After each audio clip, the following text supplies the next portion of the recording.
Alpha trainee, structure trainee on your attack. Alpha trainee. We're at the Durango Fish Hatchery, and I believe I got the female there.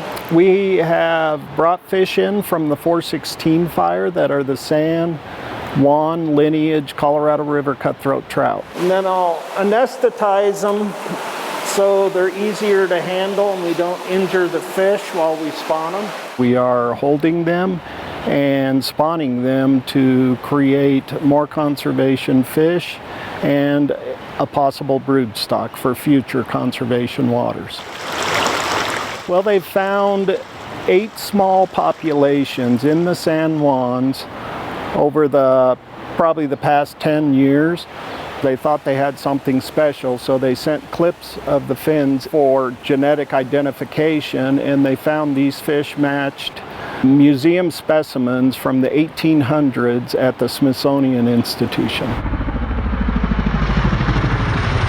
Actually, we went 3 days after the beginning of the fire, and then we went right at the end of the fire. The reason we went during the fire is because the fire was starting to move very rapidly, and we thought if it hits these streams, it could, with the fall rains and mudslides and debris flows, it could wipe these streams out. So we thought it would be best to rescue these fish so we do have future genetics. For this project here, we've been working with the BLM, Forest Service, and actually other states, agencies, which we have the Colorado River Conservation Committee.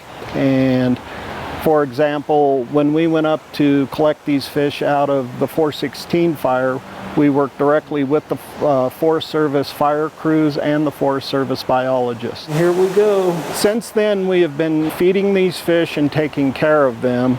And last year, none of the fish spawned, but this year, we finally started getting spawns. And normally a cutthroat trout spawn when they're 3 years old, so a lot of these fish are just reaching 3 years of age. Then we will raise these eggs up to fish, and then now these fish can be restocked in their native waters. And we'll start restocking these fish this fall in the streams that they were collected from. We'll take them back up into these wilderness areas like the San Juan Wilderness, the Hermosa Creek Wilderness, and that's where these fish evolved over years and years and years, and that's where we'll take them back to. Oh, it's a wonderful feeling when these cutthroats have evolved, and over time they've lost up to 85% of their habitat. Now we can start repopulating their natural habitat with new populations. It's a big win for everybody, including anglers.